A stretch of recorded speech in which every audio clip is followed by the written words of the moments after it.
Assalamu alaikum, everyone, and a very warm welcome to another session of Ask Dr. Saleem, and the first session of 2026.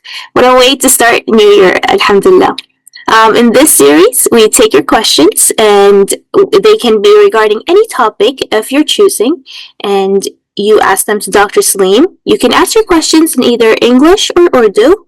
However, if the question is asked in Urdu, you can request the answer to be given also in Urdu. Otherwise, the answer will be given in English just so that we can reach a wider array of audience. And to ask your questions, you raise your hand through the react button and the raise hand option, or you can leave your questions down in the chat. And if you'd like to stay anonymous, you can send them directly to me in the chat. And with that, Dr. Saleem, our first question is caviar, which is fish eggs, is that halal? Bismillah ar-Rahman ar-Rahim. So I was just saying that as far as these things are concerned, like caviar, which is like fish eggs, such things are left to the taste of an individual. There is nothing explicit which forbids such things. Thank you very much for that, Dr. Saleem. The next question asks, is contraceptive surgery allowed in Islam? Absolutely. I mean, contraception as a measure to stall the reproductive process is something that has been allowed. So you can wear contraceptives, or if there is to be a permanent deterrence, then of course any such operation is also allowed.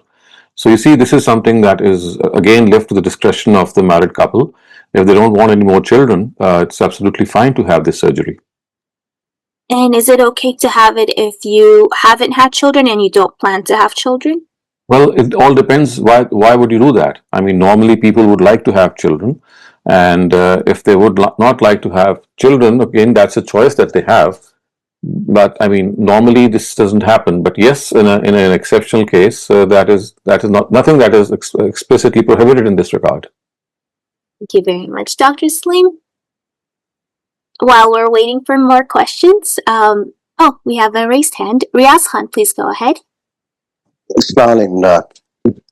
is the actual standing of Isa alayhi salam's death and return?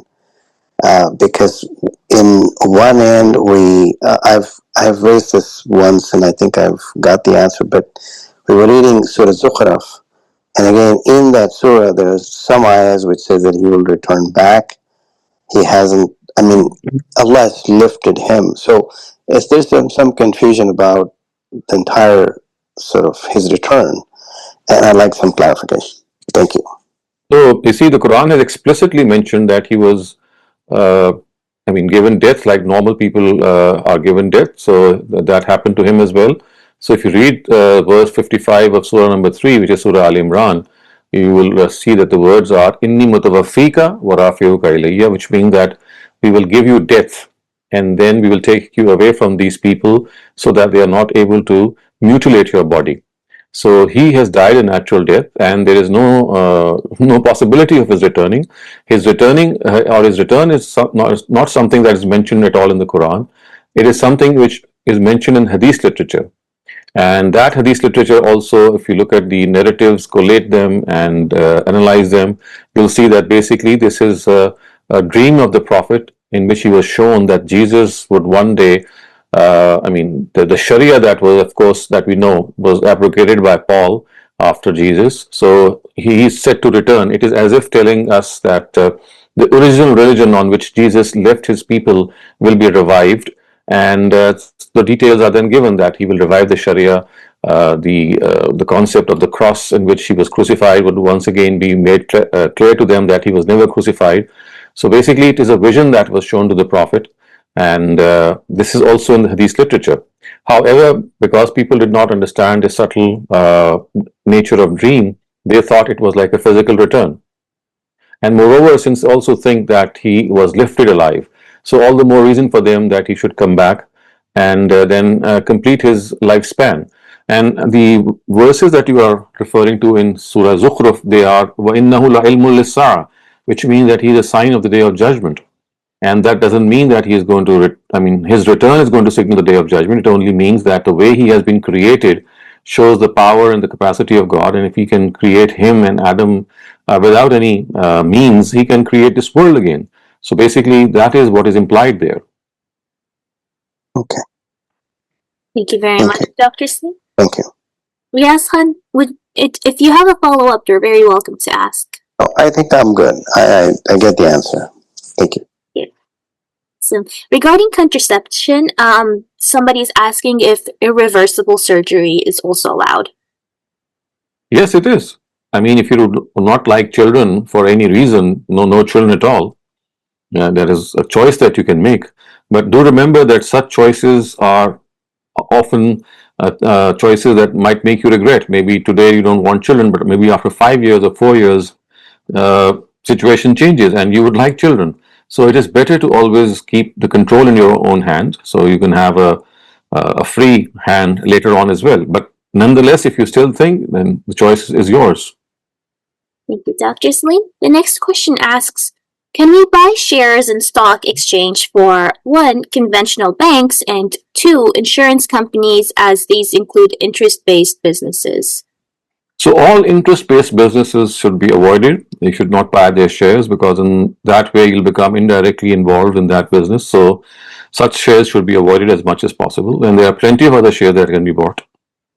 Thank you, Dr. Saleem. The next question asks, Prophet Dawood and Sulaiman were Maluks.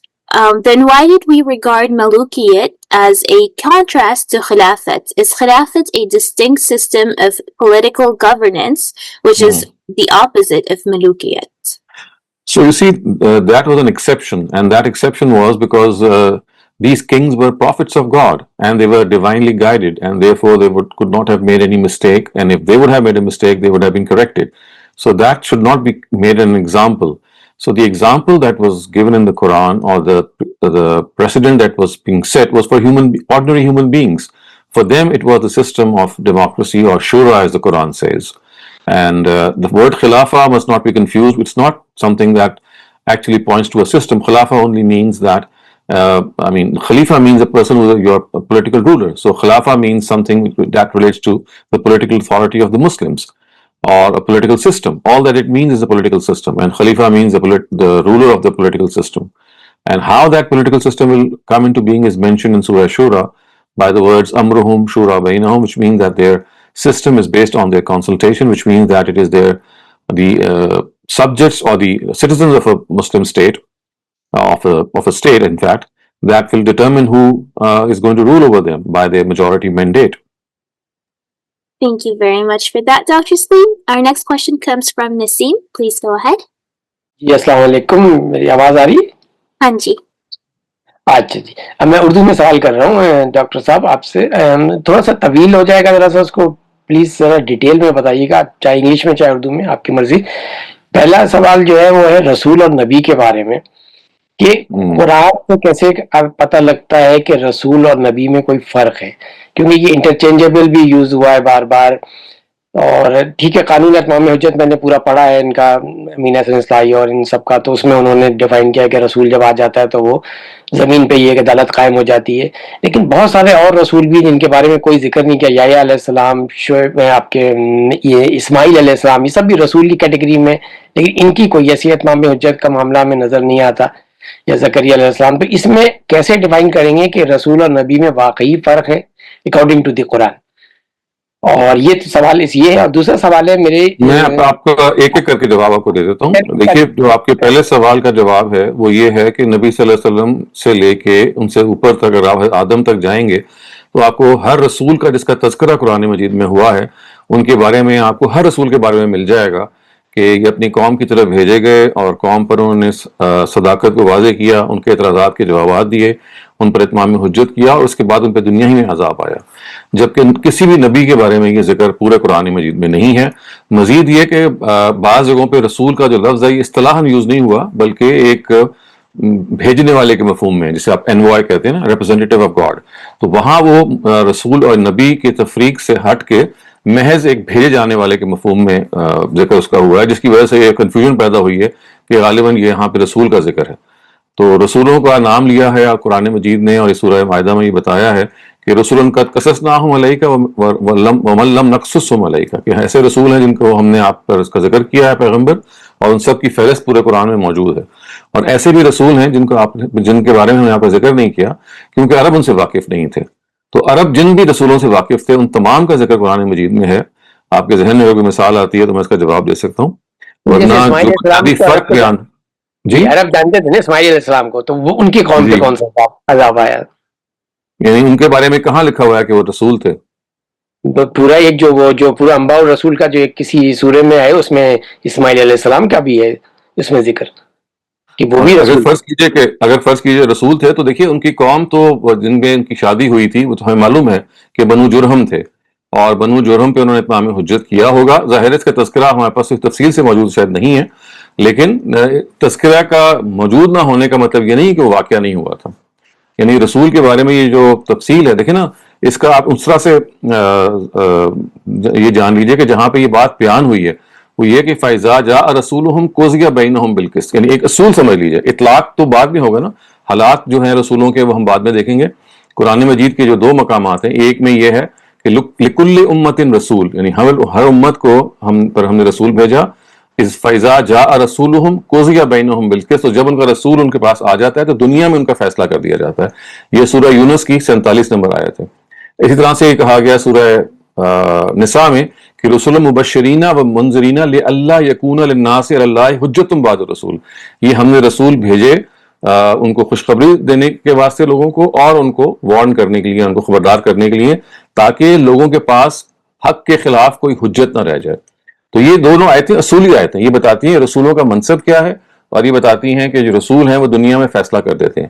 جو اگلا معاملہ ہے نا کہ کون سے رسول تھے کون سے نہیں تھے، ان کے بارے میں دو رائیں ہو سکتی ہیں کیونکہ تاریخ کا معاملہ ہے. لیکن فرض کیجئے کسی رسول کے بارے میں یہ آ گیا کہ وہ رسول تھے لیکن اس کی تفصیل نہیں آئی ہے، تو یہ ایسے ہی ہے کہ جیسے کسی رسول کا تذکرہ آ گیا لیکن اصولی بات بیان ہوگی ہے کہ اس کے خلاف اتمام حجت اس نے اپنی قوم پہ کیا ہوگا اور عذاب آیا ہوگا، تاہم ضروری نہیں قرآن اس پر تذکرہ کیا ہو.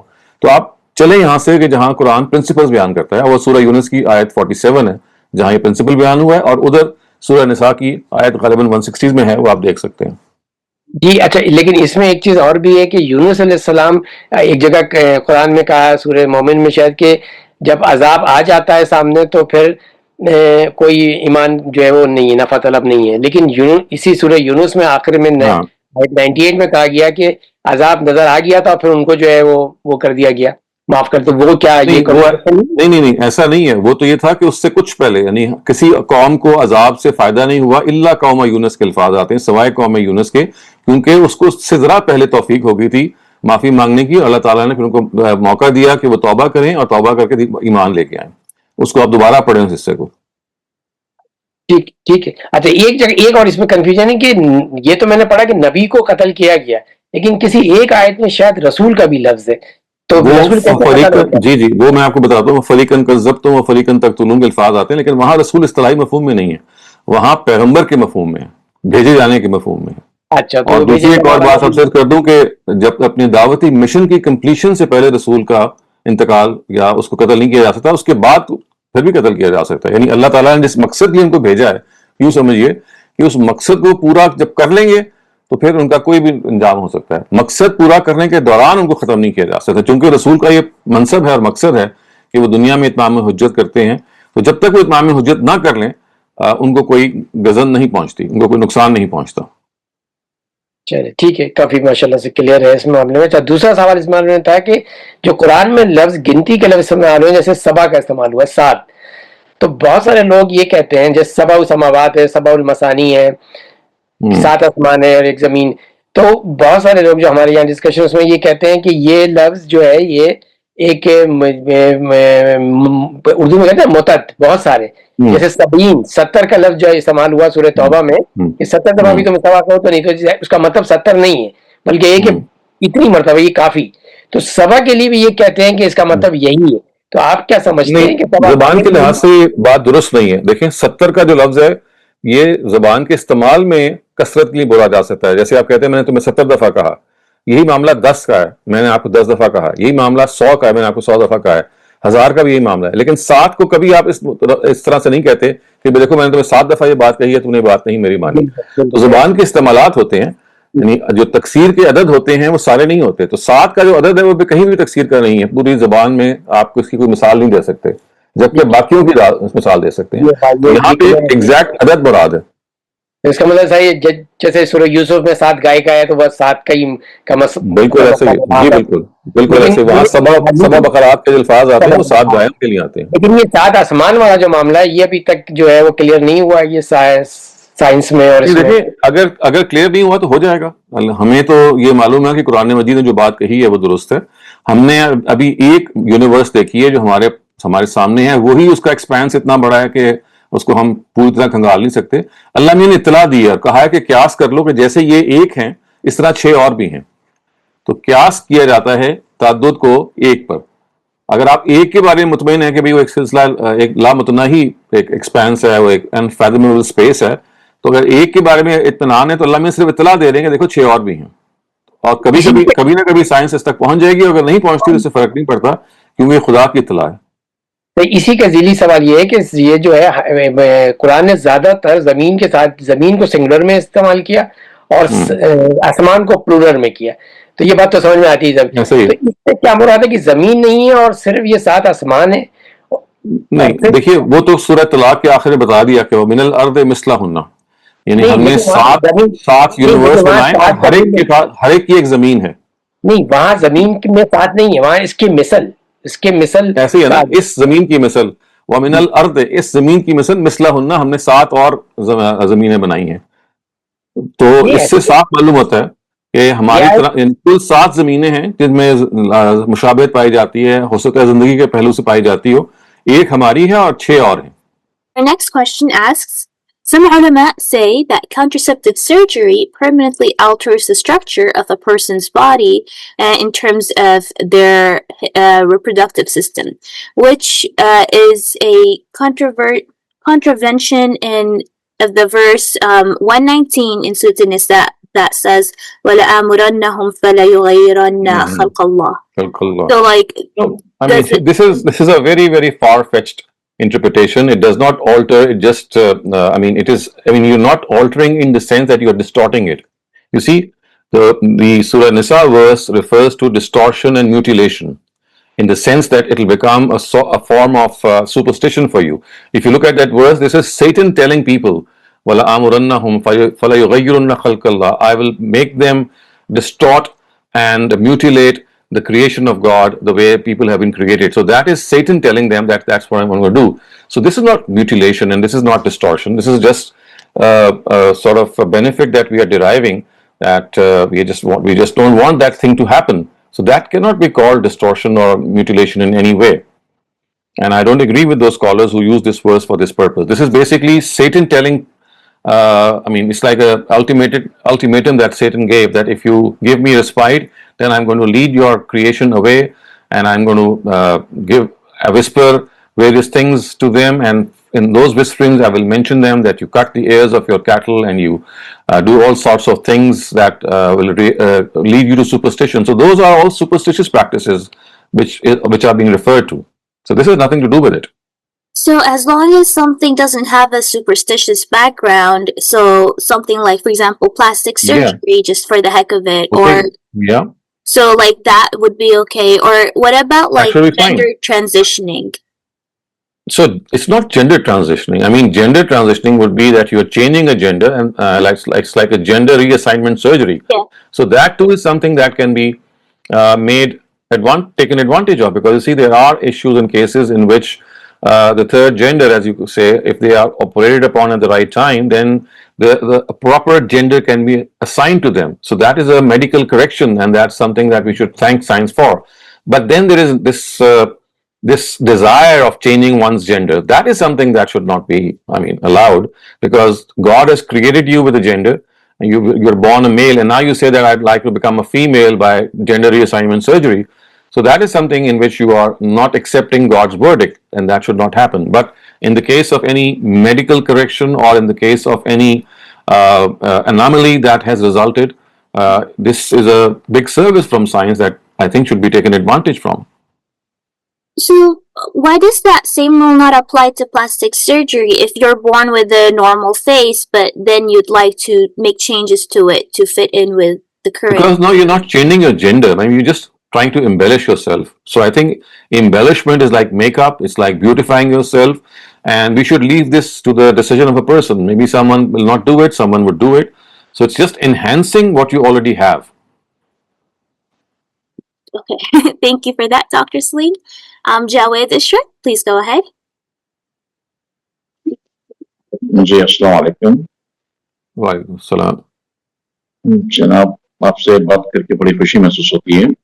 लेकिन ये जो अभी बात जो कही थी एक साहब ने और आपने सूरह तलाक का हवाला दिया, तो इसमें सूरह तलाक के जो हवाले में जो इब्न कसीर में जो रिवायत एक नकल हुई है, क्योंकि आप जानते हैं, मैं उसको ज्यादा डिटेल में बात नहीं करते आपसे, कि आप सब चीज जानते हैं, तो मुख्तसर बात कर लेते हैं कि वो बिल रिवायत तफसीर है।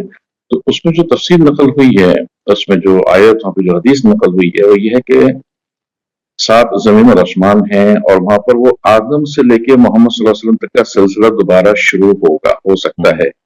कुछ इस तरह से रिवायत है। अभी हम एग्जैक्टली आप देखिए, वो रिवायत तो सिरे से कोई मुतहक्किक रिवायत नहीं है। ऐसी कोई रिवायत जो कि सनद के लिहाज से सही हो, वो नहीं है। और ये उनका अपना इसमें क्यास है। ऐसी कोई चीज बयान सेहत के साथ नहीं हुई। जो बात कुरान में बयान हुई है वो इतनी ही है कि 7 जमीनें और 7 आसमान हैं इस जमीन की तरह। बस एक इजमाल है। तरह का मतलब है मुशाबहत पाई जाती है। वो किस तरह मुशाबहत पाई जाती है? मिसाल के तौर पे जिंदगी वहाँ हो सकती है, ये एक मुशाबहत है। इसी तरह से वहाँ का जो एटमॉस्फेयर है वो यहाँ के मिसल हो सकता है, ये एक और मुशाबहत है। लेकिन ऐसी कोई ऑथेंटिक बात कि वहाँ पे भी उसी तरह से सिलसिला नबूवत होगा या आदम से लेके मोहम्मद तक वैसे ही सिलसिला चलेगा, ये सब क्यास आराई हैं और ज़ईफ रवायतों पर मबनी है। जी, वो तो चलिए ठीक है, हो सकता है ज़ईफ रवायत हो, मुमकिन है, क्योंकि रिवायत के मामले में तो हामिदी साहब ने और आपने काफी रिसर्च करके बहुत ही आसानी पैदा कर दी है। और फिर दूसरी बात ये कि जो जैसे हामिदी साहब भी कहते हैं कि अगर आपको अल्लाह ताला ने एक चीज के बारे में डिटेल नहीं दी, तो उसके बारे में हमारे पास जानने का भी दूसरा जरिया नहीं है। नहीं, सवाए इसके कि अगर कोई रिवायत ऐसी चीज बयान करती है जो सेहत के लिहाज से नबी सल्लल्लाहु अलैहि वसल्लम तक पहुंचती है, तो हम उसको इल्मुन नबी के कैटेगरी में डालेंगे कि अल्लाह ताला के पैगंबर ने एक हमें इल्म दिया, एक न्यूज दी है जो ठीक भी हो सकती है अगर उसकी सनद ठीक है। तो ऐसा नहीं है कि हम उसका इनकार ही करेंगे, लेकिन उसको कम से कम नबी सल्लल्लाहु अलैहि वसल्लम तक सेहत से बयान होना चाहिए, यानी ऑथेंटिकली बयान होना चाहिए। वरना इसमें कोई मतलब हम इसको ये नहीं कहते कि मुमकिन नहीं है। अल्लाह ताला चाहेगा तो ये मुमकिन है। असल बात है क्या उन्होंने ये बात कही है कि नहीं कही। जी चलिए ठीक है, बस अभी इसमें इतनी सी बात है कि बस 7 जमीन और आसमान हो सकते हैं, बल्कि अल्लाह ताला ने कहा है वो यकीनन होंगे, लेकिन उनकी कैफियत क्या है, किस तरह से हैं, तो वो उसके बारे में हमारे पास कोई डिटेल नहीं है। कोई डिटेल नहीं है जी, ये कह सकते हैं हम। चलो, बहुत शुक्रिया, बहुत शुक्रिया। Thank you very much, Dr. Saleem. Rashid Typer, you're up next. Please go ahead. अस्सलाम वालेकुम उस्ताद। वालेकुम अस्सलाम। उस्ताद मोहतरम, जो इमाम अबू हनीफा के मानने वाले हैं, वो जो औरत और मर्द का नमाज का तरीका है जो अदा करने वाला, हालांकि उनका जो स्ट्रक्चर है वो तो सेम है, लेकिन जो रुकू करते हैं वो थोड़ा सा डिफरेंट करते हैं, हाथ कहाँ पर बांधने हैं, जो औरत और मर्द की नमाज में फर्क है, वो कौन सी दलील पे ये कहते हैं? हालांकि हज़रत मोहम्मद सल्लल्लाहु अलैहि वसल्लम ने तो फरमाया, जो सही बुखारी में भी रिवायत है, कि जिस तरह मुझे पाते हुए नमाज पढ़ते हुए उसी तरह पढ़ो। तो देखिए, इमाम अबू हनीफा ने ये कैसे अखज़ किया है? पहली बात तो ये कि इमाम हनीफा से तो इस तरह की कोई बात साबित नहीं है। उनके बाद के लोगों में ये बात है जो मशहूर हो गई है। ये तो आपको उनसे पूछना चाहिए, क्योंकि जब हम नबी सल्लल्लाहु अलैहि वसल्लम की तरफ से ये सुन लेते हैं कि सल्लू कमा रअयतुमूनी मुसल्ली, कि जिस तरह मैं पढ़ता हूँ नमाज, उन्होंने ये बात मर्दों और औरतों दोनों को मुखातब करके कही है। इसका मतलब है कि बुनियादी तौर पर कोई तफरीक नहीं है, और ना कुरान ने कोई तफरीक की है और ना पैगम्बर से कोई सेहत के साथ साबित है। अब ये जो बाज़ मुताखरीन अहनाफ हैं, ये आपको उनसे उनकी दलील पूछनी चाहिए, और सबसे अच्छा ये है कि आप बिदायतुल मुज्तहिद में इस बात को निकाल के देख लें, वो उनकी राय आपको मालूम हो जाएगी। अच्छा उस्ताद, वो ये सवाल है कि ये तो फिर क्या नमाज से तवातुर के साथ नकल की गई है, उसमें जो स्ट्रक्चर है कि हमने अल्हम्दुलिल्लाह सूरह फातिहा पढ़ना, बेशक उसी तरह मुंतकिल हुआ, चाहे वो अहले तशय्युअ में पाया जाए, लेकिन इतना मतलब चेंज होना ये कैसे हो सकता है? ये मुझे समझ नहीं आता। नहीं, मैं अर्ज कर रहा हूँ ना कि समझ तो मुझे भी नहीं आता। इस वजह से हम तो नबी सल्लल्लाहु अलैहि वसल्लम ने जो नमाज तवातुर से हमें मुंतकिल की उसी को फॉलो करेंगे, और इसमें कोई मर्द और औरत की तफरीक नहीं रखी। इसमें अगर उन्होंने कोई तफरीक की है तो मैं आपसे अर्ज कर रहा हूँ ना कि आप उनसे पूछिए, और अगर आपने उनसे पूछना है, उनकी दलील जाननी है, वो आम तौर से जहाँ तक मुझे है वो आसार पे अपनी बुनियाद रखते हैं, सहाबा की किसी ओपिनियन पे बुनियाद रख ली या किसी सहाबी की बुनियाद पे राय रख ली, असल में ऐसी कोई चीज मेरे इल्म की हद तक नबी सल्लल्लाहु अलैहि वसल्लम से सेहत के साथ सिरे से साबित नहीं है। अच्छा, इस छोटे से ऐड करूंगा, जैसे अहले तशय्युअ अली वलीउल्लाह अज़ान में कहते हैं, वो तवातुर से साबित नहीं, वो हम कह सकते हैं कि यहाँ पर ऐड किया गया है, तो हम इसको हदीस से वेरीफाई कर रहे हैं ना कि जब हुजूर सल्लल्लाहु अलैहि वसल्लम ने फरमाया कि हमने जो मेरी तरह नमाज पढ़ो, तो हम इसको सुन्नत में जाकर उम्मत से कैसे इसको वेरीफाई करेंगे? नहीं, हम तो हदीस तो हम महज सुन्नत की तबा में कोट कर रहे हैं, हदीस से तो हम इस्तेदलाल नहीं कर रहे, हम उम्मत के इजमा से देख रहे हैं। उम्मत का इजमा और उम्मत से जो हमें नमाज मुंतकिल हुई है, इसमें कोई तफरीक नहीं है। ये बात हम हदीस से अक्स नहीं कर रहे, हदीस तो सिर्फ सुन्नत के बारे में एक रिकॉर्ड हमें बता रही है, एक बात बता रही है। वरना फर्ज कीजिए कि वो हदीस ना होती तो हमारा मदार उस हदीस पे नहीं है, हमारा मदार उस सुन्नत पे है जिसके जरिए से नमाज में मुंतकिल हुई है। वो जो रवायत है वो तो सिर्फ सुन्नत को बयान कर रही है, तो बयान करने का मतलब अगर नहीं बयान कर रही तो हमारा असल में जो इन्हिसार है वो सुन्नत पर है, ना कि हदीस पे। Rashid, do you have any more ji follow-up? उस्ताद, बहुत शुक्रिया। जी बहुत शुक्रिया उस्ताद। Thank you very much, Dr. Saleem. Just as a follow-up to Rashid's question, when ladies are praying and if they notice that the imam has made a mistake, they're told to like clap like this, but then the men are told to say Allahu Akbar. Is that also something that people added later on? No, it's something that the Prophet told them, that this is something that if you would like to correct your imam, this is how you should do so. So there he made a distinction between males and females. Yeah, of course. I mean, he did so because he said that women who, because of their own modesty, might not think it appropriate.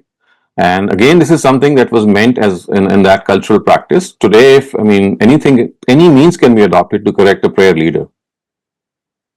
Thank you very That much. was just a recommendation, just to recap. That was just a recommendation in the cultural circumstances of those days in which women would normally not do so.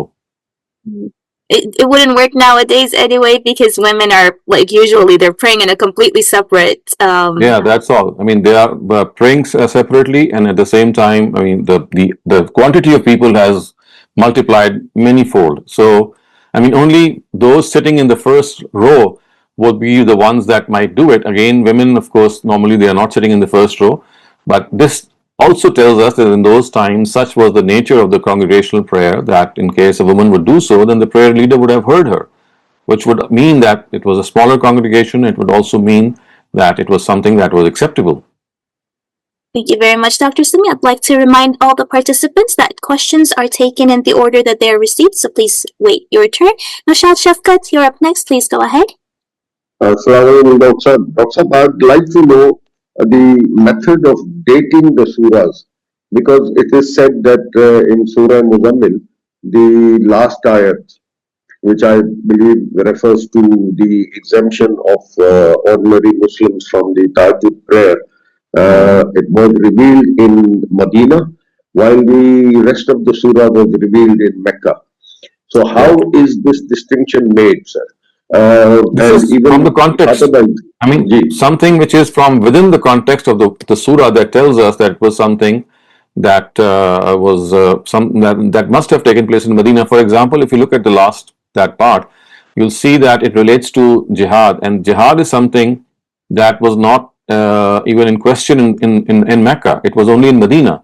So if you continue with that verse, it says, "Inna rabbaka ya'lamu annaka taqumu min adna sulusay al-layli wa nisfahu wa sulusahu wa ta'ifatu min al-lazina ma'ak."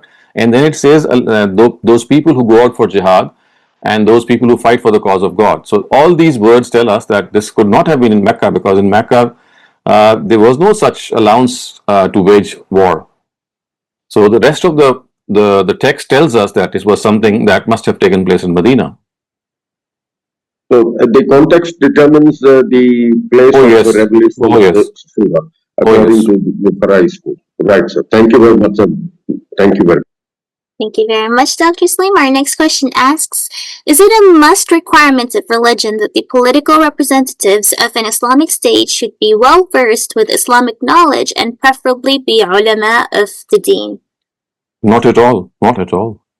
Because the Quran does not impose any such distinction. It says, Amruhum Shura Bainahum. Their system is based on their consultation. Whoever Muslims are, if they are well educated, the system will be better. If they are less educated, the system will not be better. But it is the prerogative of every Muslim to have his say. This has not been mentioned in any place that people should be scholars or they should be, well versed in dictates of religion. And in fact, if this was the case, then this would not have been a shura or a democracy, it would have been a theocracy. It's a theocracy in which only people who have theocratic knowledge, or who are able to grasp the basics of religion, are given the right to choose a ruler. And this is a model that is being followed in Iran, in which basically scholars are ruling the whole country. But this is not the model which, according to our understanding, is in the Quran. The Quran does not impose any such distinction. It says, Amruhum Shura Bainahum, which means that it is their people, whoever those are. If they are better educated, of course, it will be a better system. So the whole stress is that if you'd like to make that system better, then educate your people as much as you can. The more their education, the better will be the system. A system cannot work in isolation. You just cannot select a few people. And that is again something that, had God wanted, he would have clearly said. He just generalized it and said that any person who classifies or calls himself a Muslim will have the right to have a say in the political consultation. Thank you very much, Dr. Saleem. Ahsan, please go ahead. Doc, another age-old question about interest. I think I've heard your answer about one of the questions that you should avoid banking. I understand. I think to a larger extent that we should. But I was listening to so in the West, massages are accepting credit cards for donations in the massages. Now, that's one point on the side, and the other thing is, we tend to sort of believe that we're not in the interest business. However, even the Swiss system, the system where the banking works, they're all based on interest somewhere along the lines, whether it's Saudi, Pakistan, anything, even the folks who claim to go interest free, they have to deal with these banks where interest is taken. Now, I was listening to one of the answers from Ghamidi Saab, where he said that if the interest is for your provisions, then it is haram or it's not accepted. But if you're going to use it to produce something which is a business or multiply it, then that is considered as a business transaction rather than an interest transaction. Please clarify. So I think you might not have fully understood him. That is not what he says or what he has written. You see, any interest taken from the bank is absolutely fine. The paying of interest is not a crime at all. It is the charging of interest that is a crime. For example, a banker charges interest. A bank charges interest. So all the element of wrongdoing is on the part of the bank. We as consumers, whether we take that loan for our personal use or whether we take it for our business use, we are just borrowing money. And borrowing money on interest has not been forbidden at all in the Quran. It is paying of interest and the person who receives interest. So whether it's a credit card, whether it's like a mortgage, whether you're buying a car, you are just borrowing money. So that is absolutely, there's nothing wrong with it. But then that defeats the purpose of a business transaction. Again, not that I want to give loan it, but in Muslim world, this particular practice is not happening because, so people even shy away. They don't even want to give money. You see, this is not happening because of a hadith. Remember this. The Quran is absolutely devoid of any verse which says that paying of interest is disallowed. There is not a single place in the Quran. And this is something which Ustad Ghamidi has clarified a number of times. What he has said is that people who charge interest, who are bankers themselves or bank themselves, are the ones to blame. And other people who think that paying interest is also forbidden, they don't base their claim on the Quran, because the Quran does not have this written anywhere. It is a hadith which says that you should not take interest or you should not pay interest. That has been understood in this way. But if you look at it deeply, it does not actually in any way say that paying interest is forbidden.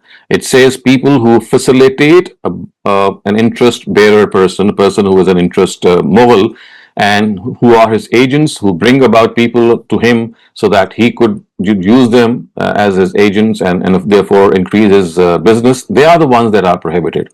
So that too, as I said, is a misunderstanding of a hadith. As far as the Quran is concerned, it is absolutely clear that it is only the charging of interest that is prohibited.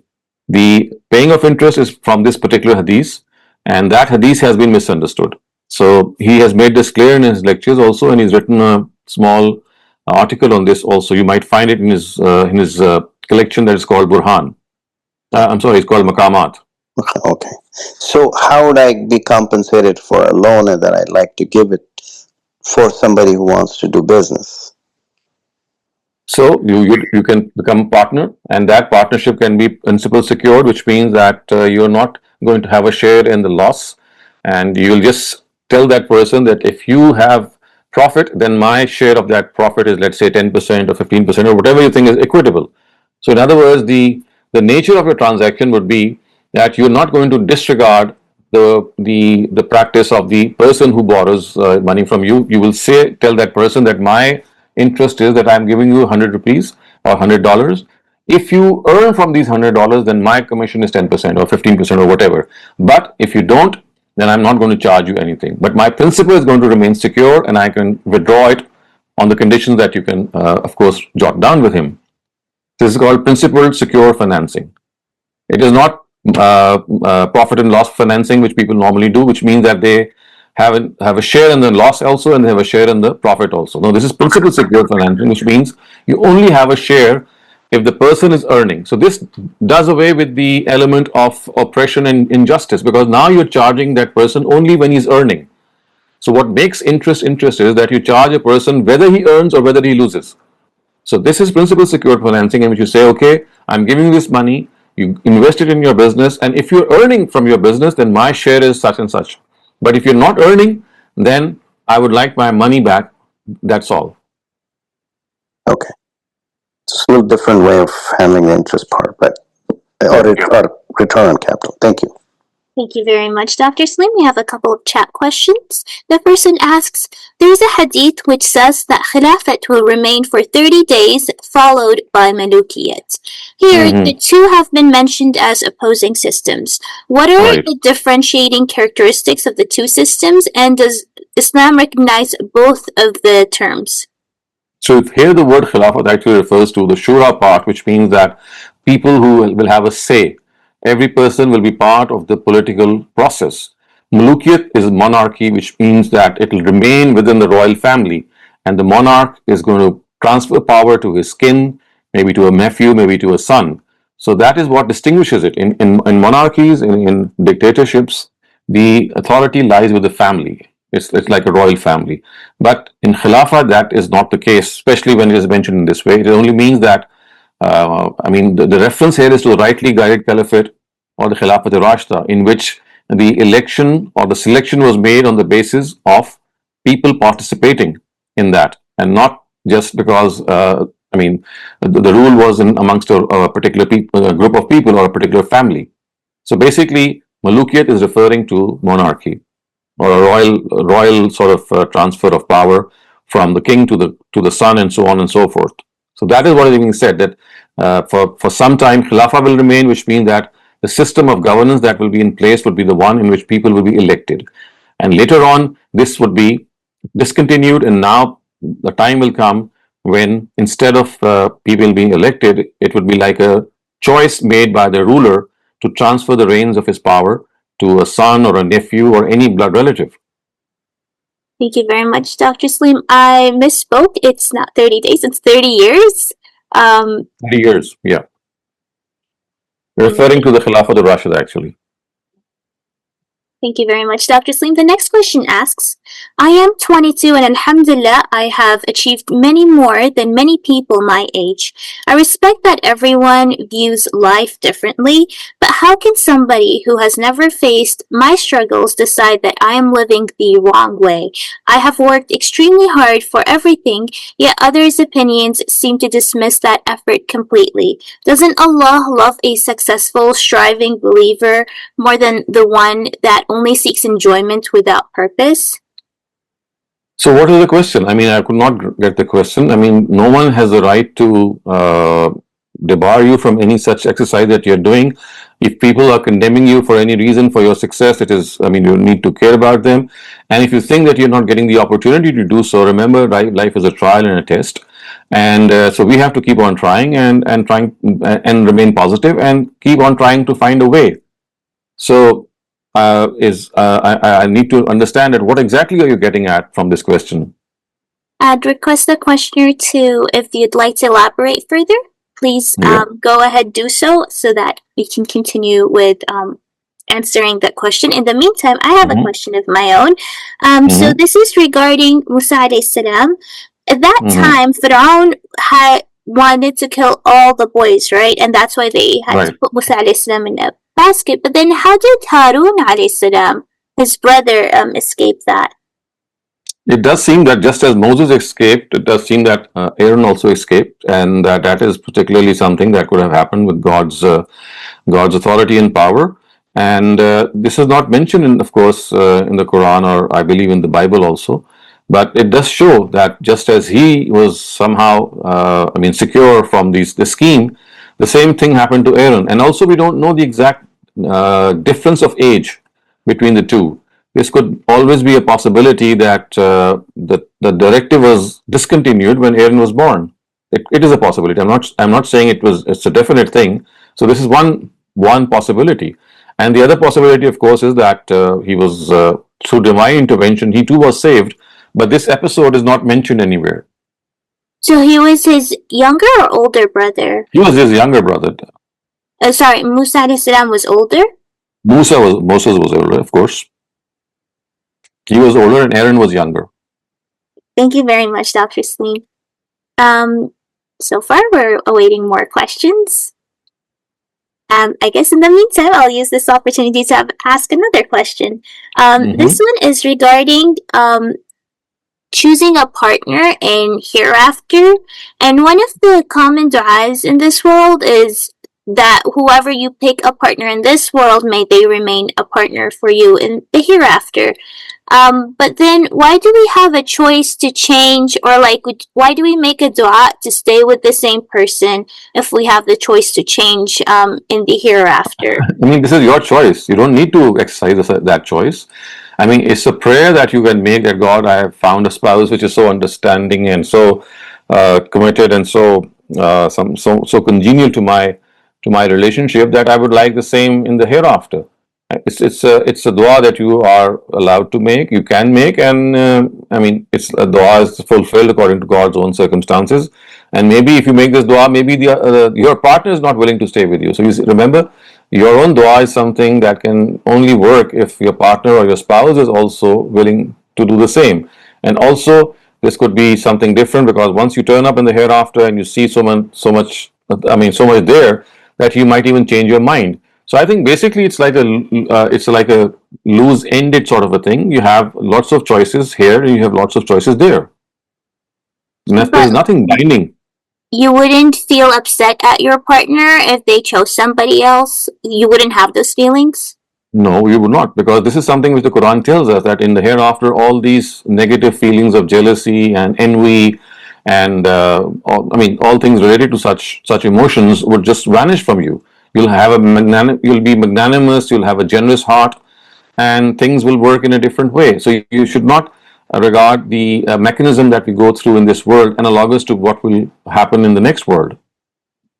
Thank you very much for that, Dr. Saleem. Our next question asks, if Khilafat, ruling through Shura and elections, lasted for 30 years up to the rulership of Hassan, then that also means that the rules of Muawiyah and onwards were Malukiyat and against the spirit of Shura. Correct. That is correct. Thank you for that. But then, of course, we need to, this would be some sort of an academic question, when on the day of judgment, it would be asked from Muawiyah bin Abi Sufyan, that what exactly were you thinking when you were doing this? So you see, we cannot judge people simply on the data of the Quran. We don't know the inside of a person, and this judgment is something that will come from God. And rest assured, it will be a very just decision or a verdict that God will pass. Because you see, at times, that a person is not able to do what the ideal is because of a lot of compelling circumstances, a lot of constraints, and he's pushed and compelled to do something. So he might be having a very valid reason. So we just cannot make a value judgment on the basis of a decision because we don't know all the circumstances and his inner battles that he might be fighting. This would only become evident on the day of judgment, and I'm pretty sure that the verdict God will give will be entirely based on justice. And also, I think that Muawiyah would be having a very, very valid excuse, which we might not know at this time. Thank you for that, Dr. Saleem. Naseem, please go ahead. जी अस्सलाम वालेकुम। एक सवाल और है, इससे कुरान से मुताल्लिक़ नहीं है, सिर्फ एक जनरल आपसे मालूमात चाहता हूँ मैं कि एक तो कि जो गमदी साहब के साथ जो है पूरी नशिश 23 एतराज़ात के ऊपर हुई है, तो मैंने सुना है कि शायद वो पब्लिश भी हो गई है, तो वो कहाँ अवेलेबल है? वो बुक की सूरत में है, और मुझे यहाँ कैसे मुझे मिल सकती है? कनाडा में या अमेरिकन जो गमदी सेंटर ऑफ इस्लामिक लर्निंग है, उसमें मैंने देखा था साइड में, आप वहाँ मुझे नजर नहीं आई। I think the best way would be to call them up. They have a number. Just need to call them. What I know from my own knowledge is that some parts of that series have been published, and the remaining are still to be published. At least 6 or 7 of them have been published. You can just go to their website, call them up, and you'll get an answer. Okay, thank you. अच्छा, दो किताब का और आपके knowledge में है कि ये ज़मख़शरी की जो तफसीर थी उसकी कई एवर इंग्लिश या उर्दू ट्रांसलेशन हुआ है? अगर हुआ है तो not yet, not to my knowledge. नहीं हुआ। और एक मोहम्मद अब्दू की जो अल-मनार है, क्या उसका ट्रांसलेशन हुआ है? Again, I'm not sure about it. I mean, about Zamakhshari, I'm absolutely sure, but Al-Manar, of course, is not a very primary form of tafsir. So you can just Google it and look it up. Yeah, I Googled it, but I didn't find it. Thank you very much. Adil Qureshi, please. Adil Qureshi, please go ahead. जी sir. So there is Ghamdi's opinion about one name that I'm forgetting, that he thinks that person is the Imam Mahdi and he has already arrived and gone and left the world. I was discussing it with somebody, but I just forgot the name. Was it Omar bin Abdul Aziz or some? It was Amir Muawiyah. It was, if you're asking for Ghamdi Sahab's opinion, originally he thought it was Omar bin Abdul Aziz, but then he changed his opinion. And now that he has changed his opinion, his new opinion is about, he says that this is something that was, the insinuation is towards Amir Muawiyah. Right. And where can I find the details? You'll find it published in the first volume of Ilmun Nabi that has been recently published. You'll find his opinion there. And also you'll find his opinion in his latest version of Mizan. He has, in the latest version of Mizan, he has updated his opinion. Okay, got it. And so second, just a quick figure question about the prayer timings. Some people think that Maghrib is only valid for up to 40 or 45 minutes, but I think I heard you once saying that Maghrib is valid all the way from the start of Maghrib till the start of Isha. That's correct. Oh, so it's not the 40? No, not at all. I mean, you have the Maghrib. It's like saying, I mean, not just this prayer. The Zuhr prayer extends until the start of Asr. The Asr prayer extends until the start of Maghrib.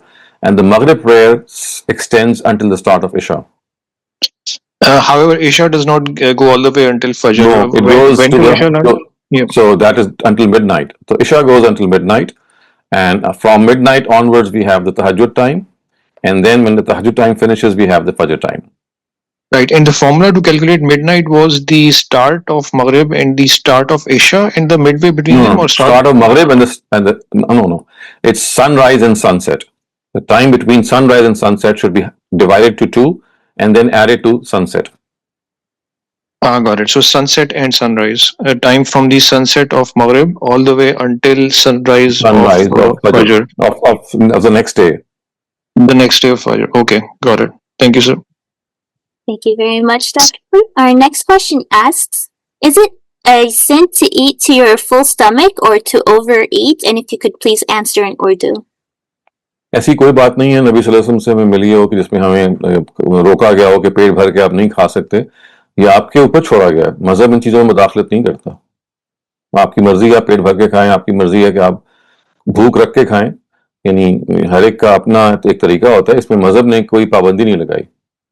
Oh, what about that hadith that's where it's like, oh, you need to have 33% for air, 33% for food, 33% for water? There is no such narrative which is authentically reported from the Prophet. Thank you very much, Dr. Saleem. The next question asks if you could please explain the rationale for Muawiyah as Mahdi. Well, I mean, Mahdi, the word Mahdi means Hidayat, the person who is rightly guided. And so, according to Ustad Ghamidi, the traits of a Mahdi, the person who's going to arrive, is they are foretold by the Prophet.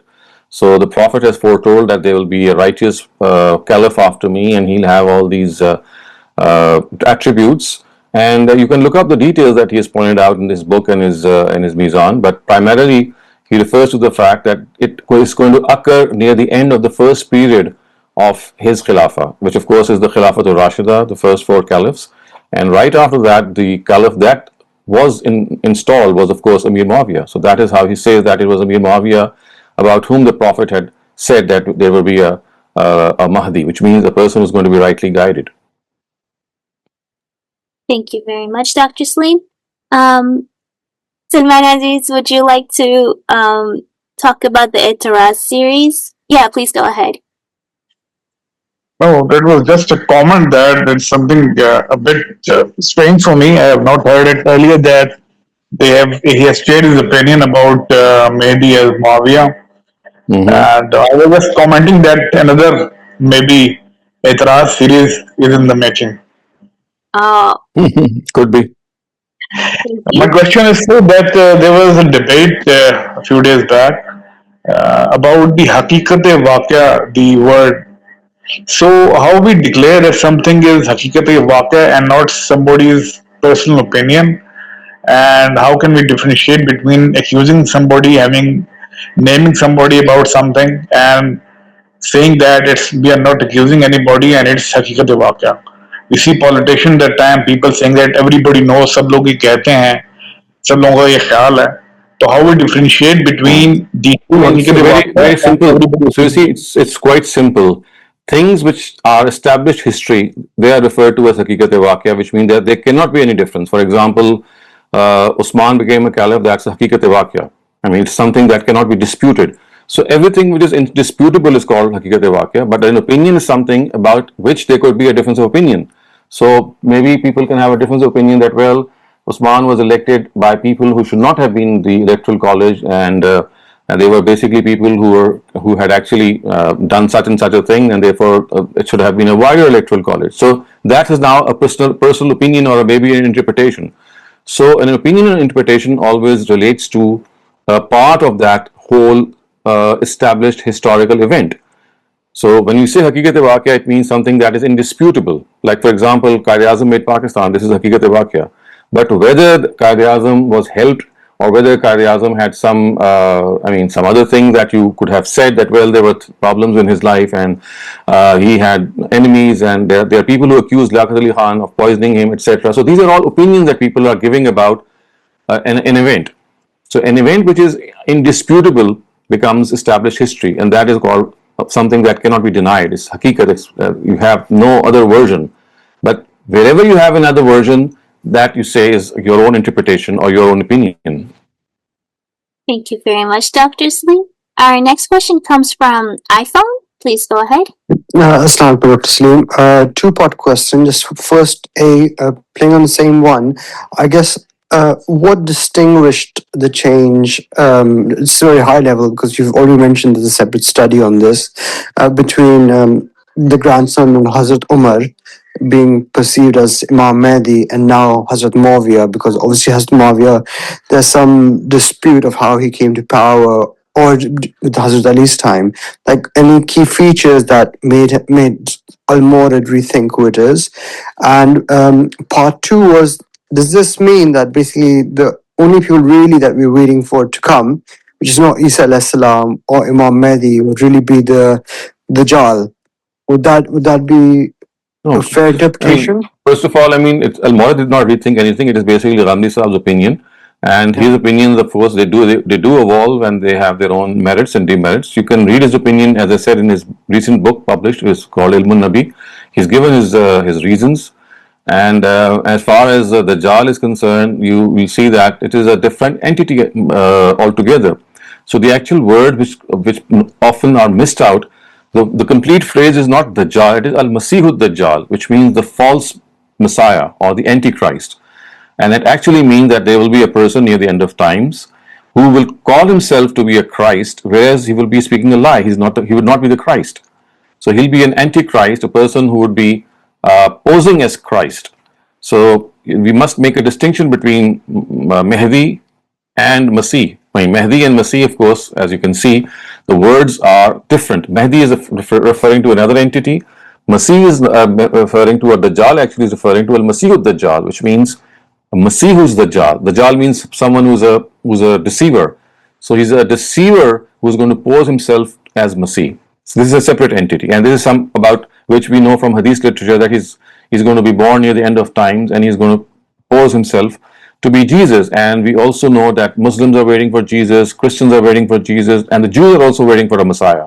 So all these three Abrahamic traditions are waiting for some kind of Messiah or Jesus, and hence it does seem that this person will take advantage of this tradition and say that I am the one that you're waiting for. So that is a separate affair. Mahdi is a separate thing. And about Mahdi, as you can see from his work, Ustad Ghamidi's work, which has been published, that almost 99% of the narratives which relate to Mahdi are all not reliably traced back to the Prophet. There is only one narrative that can be reliably traced back to the Prophet, and that narrative, if you look at the narrative in context, actually relates to Amir Muawiyah. That is a summary of his opinion, but as I said, you need to look it up in detail to form your own opinion. Okay, so basically at a high level, without looking into detail, is that there's a hadith that points towards Hazrat Muawiyah, which is the basis of considering him the Imam Mahdi effectively, as Right. opposed to the Correct. grandson of Hazrat Umar, which has previously been thought. Mhm. Okay. Thank you. Much, Dr. Saleem. We have a bunch more raised hands now. I think they're all related to the topic and also questions in the chat, but we're almost at the end of the time. If we can take, should we take those questions if they're concise, or should we Well, just we can tomorrow? go. We can take 5 more minutes. Okay. We can go up to 9:05. I was 5 more minutes after time. Okay. Thank you so much. Noshad Shafqa, please go ahead and please try to keep your questions very concise. Very precise, inshallah. Dr. Saab, just wanted to know if you could throw some light on Ghamidi Saab's opinion with regard to raising of the finger when in the sitting position in namaz, because he has revised it according to you and is going to be published in Mizan. But the latest It has been published. If you look at the latest Mizan, it has already been published. Sir, I went to the book fair just in December, and I asked Azim Ayub Saab, and he said, no, we have copies of the old Mizan still there, and only after they are exhausted or come to the end, we will revise it. Could you throw some light on that? Just a few Yes. So sentences? basically, his opinion was that this raising of the finger is like a substitute for praying to God. Like instead of raising your hands, you're just pointing your finger, and there's no particular place that has been prescribed. But because the Attayat posture is a posture in which you pray to God, so when you raise your finger, it's like a substitute for raising your hands. That's all that he said. Thank you, sir. Thank you. Very much. Javed Ishrak, please go ahead and please try to be very concise. गामदी साहब ने I think सब चीजें very clear कर दी हैं, काफी उन्होंने जो बातें करी हैं एतराजात सीरीज में, इसके अलावा वक्तन वक्तन वो करते रहते हैं। लेकिन कोई ऐसा इंसान, कोई गैर मामूली इंसान ऐसा दुनिया में आ सकता है जो दावा करे कि मैं मसीह हूं, तो वो दज्जाल है, क्योंकि दज्जाल एडजेक्टिव फिगर है। तो लेकिन ऐसा इंसान फिल वक्त तो आएगा तो इट्स क्वाइट डिफिकल्ट। मुमकिन है कि दुनिया इस पोजीशन पे चली जाए कि आफ्टर 100-200 इयर्स कोई ऐसी चीज ऊपर से आसमान से नाजिल कर दी जाए, क्योंकि आपको मालूम है कि आज भी हम कोई भी चीज आसमान से नाजिल कर सकते हैं बड़े आराम से। तो हो सकता है लोग उसमें धोखे में आ जाएं, तो इट्स क्वाइट पॉसिबल। लेकिन देखिए, वो जो रवायात हैं उसमें कोई ऐसी चीज नहीं है कि वो आसमान से नाजिल होंगे, बल्कि वो क्लेम करेंगे कि वो अल्लाह की तरफ से हैं। ऐसे है कि वो इस चीज को क्लेम करेंगे और उस क्लेम में वो कुछ ऐसा कर दिखाएंगे जिससे लोगों को धोखा हो जाएगा कि जैसा ये मसीह है। जैसे एक बहरूपिया होता है, वो आप कुछ अरसे के लिए उसके बहरूप में आ जाते हैं, धोखे में आ जाते हैं। तो ऐसी कोई बात नहीं है कि उनको आसमान से नाजिल किया जाएगा, इस तरह कोई जिक्र नहीं हुआ, बल्कि ये कहा गया है कि वो ऐसे बहरूप धारेंगे जिससे लोगों को धोखा हो जाएगा। लेकिन इस पॉइंट अभी इस मतलब इस कमिंग मतलब इस एज में तो मुश्किल है होना, हो सकता है कि आफ्टर 500 जी ईयर्स हाँ, यानी अभी तो जाहिर है कि इसका हमें कोई पता नहीं, लेकिन हमें ये बताया गया कि near the end of time this is one of the science of the day of judgement. Thank you very much. Thank you very much, Dr. Saleem. One more chat question before we end our session for today. This one's asking, we're declaring Muawiyah as a monarch, and at the same time we're declaring him as Mahdi. Is it not possible that the hadith of Khilafah lasting for 30 years might be concocted and politically motivated by the opposition group at the time? No, certainly not, because you see the words of the hadith. I mean, you need to know how hadith gets concocted. We have concocted people who are guilty of concoction, and there are no such narrators in that hadith about which we can say that they have deliberately fabricated it. That there's not a chance. And remember one thing, that what we see in our historical analysis is not always the case that might actually be there. Although Muawiyah was the beginner of the monarchy in our Muslim history, but as I said, there were several other attributes in him that had combined to perhaps make him merit this title. And also, we don't know what. Maybe he had a very compelling reason for not going for an election, or maybe this was something about which he thought that he could have an exception in this case because of the situation. So you see, we just cannot give a value judgment that what made him turn away.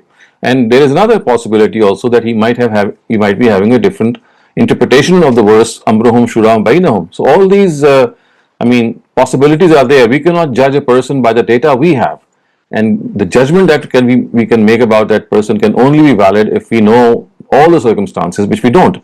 So I think we should wait for God to pronounce his judgment, and I don't think that there would be anything that would be against him. I think that he might have had all the justification to do whatever he did. And he could also have made a mistake. Remember, mistakes are also human. So, but he did not do anything wrong deliberately. That I am pretty confident of, because we know that the Quran has called the Sahaba as the Khair Ummah, which means the best community. The Ahadith also reflect on this. So he would not have made a deliberate error. That is the best thing that should happen. We can all make mistakes, but they should not be deliberate. Deliberate means that I know what I should do, but I still don't do what I should do. So that is deliberate, that's intentional. So as long as you're not making any intentional mistake, if you're making an error of judgment, that is acceptable to God as long as you're sincere and you're exercising your best judgment. Thank you very much, Dr. Saleem. We still have a few more questions left, but we're all out of time now. So, inshallah, we'll be taking those questions in either the next Ask session, or we also have other sessions and times during the month, like the Islam Study Circle, and also the last few minutes of this textual study of the Quran, all open for non-topic questions. Thank you so much, Dr. Saleem, for another fantastic Ask session. Inshallah, we'll see you all tomorrow in another session of textual study of the Quran. And until then, please take care, and assalamu alaikum wa rahmatullahi wa barakatuh.